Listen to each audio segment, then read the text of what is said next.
So I'm here with CJ from the home server team on this beautiful April snowy day. And it is snowing outside, It is snowing outside, which is very odd for April. But so we're here to talk about Power Pack 2. Yeah, right on. So what's the story with Power Pack 2? What's the big headline? Well, we released it last week. That's the big headline. Yeah. Oh my God, there's another update to Windows Home Server. Nice, nice. Yeah. And what do you get with this? There's a lot of new functionality in Power Pack 2. A lot of it's bug fixes. There's some things we're doing for our original equipment manufacturers, like Hewlett-Packard, to make their initial install experience better if they ship a server that comes with Power Pack 2. And then there's some features that our end users actually are going to see evident in the product. Most importantly, our remote access setup has gotten a lot better. Yeah. The media center integration we have with the product has gotten a lot better. How so? Well, so if you have Windows Media Center computers in your house and you previously wanted to have your content stored on your home server and available, visible in Media Center, you had to go configure Media Center to do that. It was even more difficult if you wanted to have your extenders connected to that Media Center see content from your home server. And then it was next to impossible if you wanted to restore your recorded TV on your home server and have your Media Center play it back. Unless you were like a hacker who could like browse the forums and figure out all of the crazy scripts you needed to install on your Media Center and on your home server to make all the permissions work. It was basically black magic. Yeah. Right. So we fixed all that, and now, oh my God, you run the Media Center connector, and all those scenarios just work. Yeah. Right. So if I get a new home server, I pull it out of the box, what's the fastest way to make sure that I've got Power Pack 2 on it? Basically, just go into the admin console, go to Windows Update on the Generals tab in Settings, and click Update Now, and you'll get the latest updates that are possible. Great. If your server already came with Power Pack 2, in the Settings dialog under Resources, you'll see the version number. Okay. Most servers that are out there today ship with Power Pack 1, and so Power Pack 2 will just come down automatically in the middle of the night. It's an automatic update. Great, excellent. Yeah. There's also a couple more features we did. So we enhanced the Windows Media Connect service. We were getting a lot of customer feedback that they're getting MP4 files. Basically, we always supported the MP4 codecs inside of AVI for streaming to Xbox 360s and other Windows Media Connect devices. Yeah. So now, if you have an MP4 container file, video or audio, the home server will recognize that, show the metadata for that to the Xbox so that the Xbox can see it, and then the Xbox will be able to play it back because the latest Xbox dashboards have those codecs installed. So can you now play any file that a Media Center can play?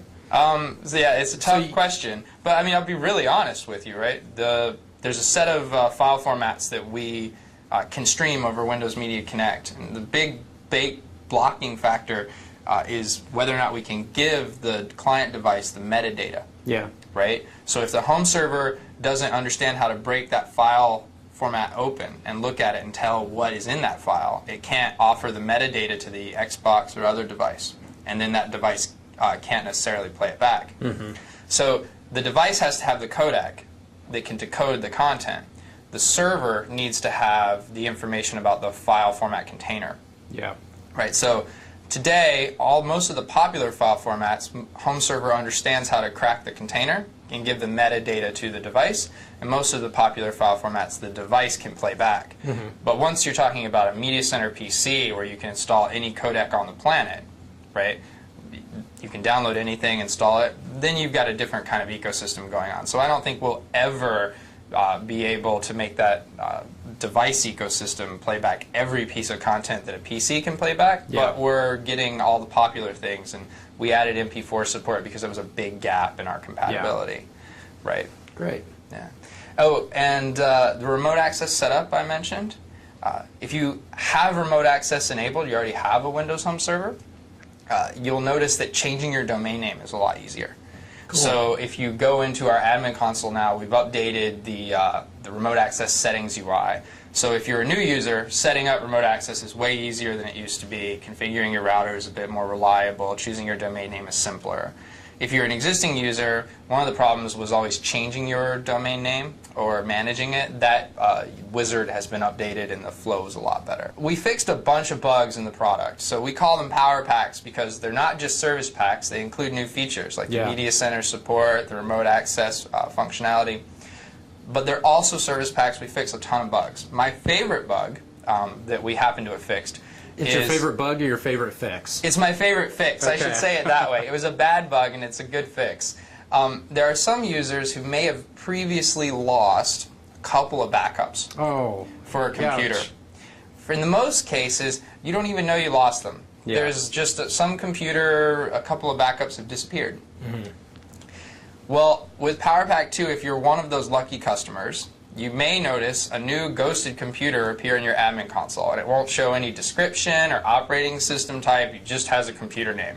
Yeah. If you're one of those people and you click View Backups, you will see those backups that we found that we accidentally previously had lost our pointers to. Yeah. Right. So that's my favorite bug fix in PowerPack 2. Most customers will never actually see it, but if you do, and you see that ghosted computer, that's because we found some backups, and I'm sure you'll be happy to have them back. Great.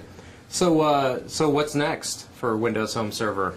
Wow. Well, I can't as always, I can't talk about But I can product ask. plans that are not announced. Yeah, of course you can. All right. We're working really hard. We've got a lot of customer feedback, especially in the Media Center direction. They want to see more in terms of Home Server and Media Center.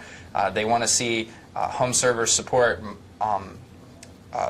more Windows 7 features. They want to see Home Server basically, grow up and see the next version of the product. And we're trying to work on that as hard as we can. Well, we can't wait to come back and see what's next. Right on. I'd love to have you guys here next time we do something that's noteworthy.